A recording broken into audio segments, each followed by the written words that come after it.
Morning. Hey, Coach. Thanks for joining us today. Mark, First question will come from JB Ricks. So, JB, go ahead. Hey, Coach, I was going to ask Matt this question, but it was kind of already asked, so I wanted to come to you with it. As far as that final drive, you guys were in a position to win that game, to pull off that comeback, but there were those 3 drops that, were pretty obvious on film that pretty much determined the outcome of that game. How will you approach your offense this week when it comes to bouncing back from that and just, leaving it in the past or whatnot and regaining their confidence when they have to make clutch plays like that in games such as the one against Florida State? Well, 2 things I would say. One, as from a coordinator standpoint, I'd look at a playlist maybe where I have a few plays where we maybe can trigger the ball a little quicker, maybe easier catches. I'm not making excuses for anybody, but you always in a situation like that want to try to have a few quick triggers that get our athletes the ball in space. Those are always successful plays in a 2-minute scenario. A couple of them. I can't make excuses for drops. Drops are drops, but I think it goes back to what I just heard Coach Brown say, and that's putting in the work during the week on a consistent basis. It's when you have a revenge game, or you have a rivalry game, or you have a championship caliber type game coming up. As a human being, you always really find a way to be motivated for those type of games, and it really shouldn't matter week to week what the motivation is with regards to how you practice. You got to practice at the same high level all the time. I always talk to the offensive guys about being 1 week better regardless of who we play or what's at stake in the ball game, which means you got to put in a Monday through Friday effort that we need so that you have more consistency. The game itself was a great example. We didn't execute very well as we needed to set the foundation for the game in the first half, and it wound up being too much to overcome. Even though we did a great job of getting back in the game and making a run at the game, we didn't do a good enough job of building the foundation in the first half, and so it was a little bit too much to overcome in the second half. And when it was time to make some plays at the end of the game in that last drive, we weren't able to make them. Thanks, Coach. Yes, sir. All right, Andrew Jones, go ahead, sir. Hey, Coach, how would you evaluate where your team is with respect to pass protection through 4 games? Oh, I think probably that's the area that needs the most improvement. I think we are doing a really good job run blocking. We're doing a good job in play action protection. I think our straight drop back protection right now is probably the area of emphasis for the week. And when and how we choose to throw those drop back shots, I think will have a lot to do with keeping people off of Sam, how quickly, what plays I call in the drop back game with regards to how quickly Sam can get rid of the football. I've got to help the O-line and help Sam in that respect, so we're not sitting there holding. There's a lot of 7-on-7 skelly plays out there that can get open and can be prolific that are down the field throws off a drop back, but you've got to be able to protect for those. So I've got to be careful about which ones I call.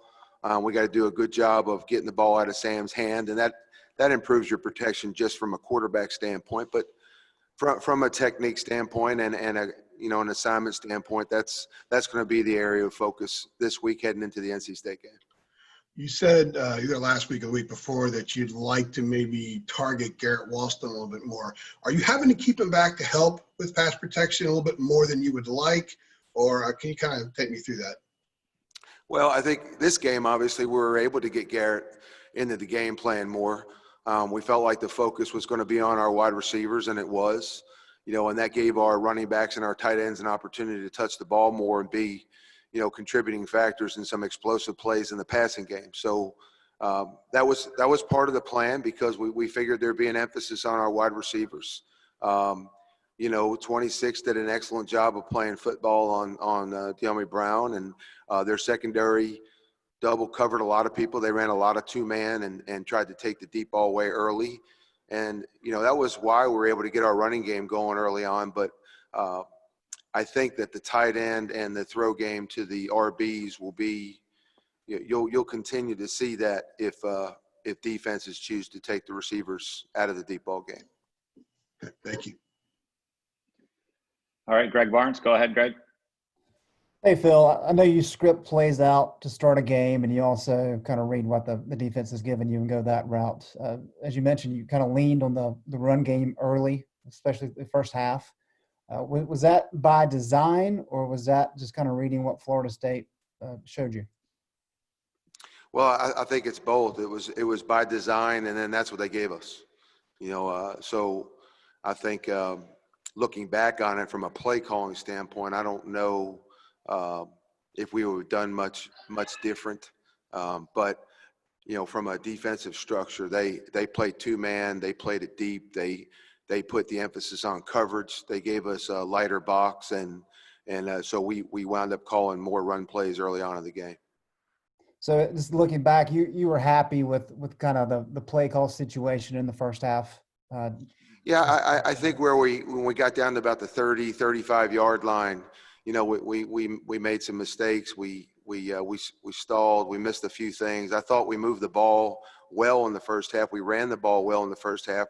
But we ran it a bunch, I think. I think the disparity in run pass was pretty heavy in the first half. And but maybe from a play calling standpoint and an execution standpoint, we've got to do a better job with the finished drives. We've been pretty good red zone.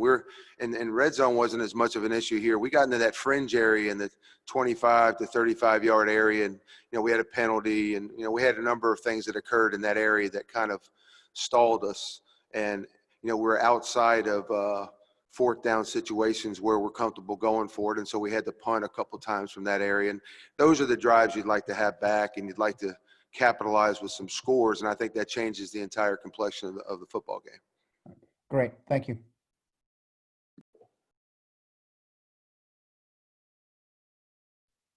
Hunter Nelson, go ahead, sir. Hey, Coach. Thank you so much for joining us here today. Dez Newsome had 3 catches the first 2 weeks of the season, sort of bounced back last week, and then he had 4 this week. How have his spirits been, and how do you sort of look to get him going? So I don't think there's any issue with Dez's spirits. I mean, I said last week in the same meeting, we are a very unselfish, unified team. And offensively, I don't think there are complaints or concerns about who gets the ball. We're all happy when Mike rips off a catch or a run. Same thing with Javonte. We're all happy when one of the guys wins deep. I think the skill group as a whole, and you need to be in this offense because we're going to spread the ball around to everybody. And I said this last week, there'll be games where some guys will have 6 and 7 catches, and there'll be games where they have 1 or 2. I think from an OC standpoint, I'd like to not have our premier guys with only 1 or 2 catches. You want to promote touches by your top people. But we've got some good ones. And so, it's going to be take what they give us, but, we are going to prioritize getting our top playmakers to football, particularly in situational offense and down in the red zone. So I think Dez is great with what we're doing, and I think he knows there'll be weeks where he's going to be able to go off a little bit more because of the matchup or the defensive approach. And, when he's called on the block a lot like he was last week with the way our running game was clicking, I think they're just as excited. The concern here, and this comes from Mac Brown right on down, the concern is winning the football game. And we're all very, very interested in doing the things that we got to do to win the ball game. Thanks, Coach. All right, Brendan Marks, go ahead. Hey, Coach, thanks for taking the time. Two-part question. I wanted to ask one, what you sort of made and how you interpreted the interception from Sam, and also, given how few and far between those plays are for him, how do you and he sort of work through that? What's the process like of evaluating that, and how does he usually respond to that sort of evaluation? And it was the interception you brought up. Is that what you asked me? Yeah. It's a situation that we talked about. That's something that we know defenses can do. Obviously, Sam would love to have that play back. He's not an excuse maker. He's an accountable typically when he comes to the sideline, he's going to tell me what I'm going to tell him before I even say it. I mean, he knows. You know, it was not a great decision to throw that out there, and he had his eyes on the linebacker and didn't see the end initially and triggered it out there, and you know, and so we gave him the football. But I think that's every play that you run, you know what the negatives are, you know what the defaults are, you know what we're looking for. And you're right, those plays come few and far between. I'd be shocked if you saw him make that same mistake the rest of the year. You know, he learns from those. You know, he had one last year at Georgia Tech, you know, where we threw a slant and it got picked, and he hadn't thrown one like that again because it was a defensive line dropping out.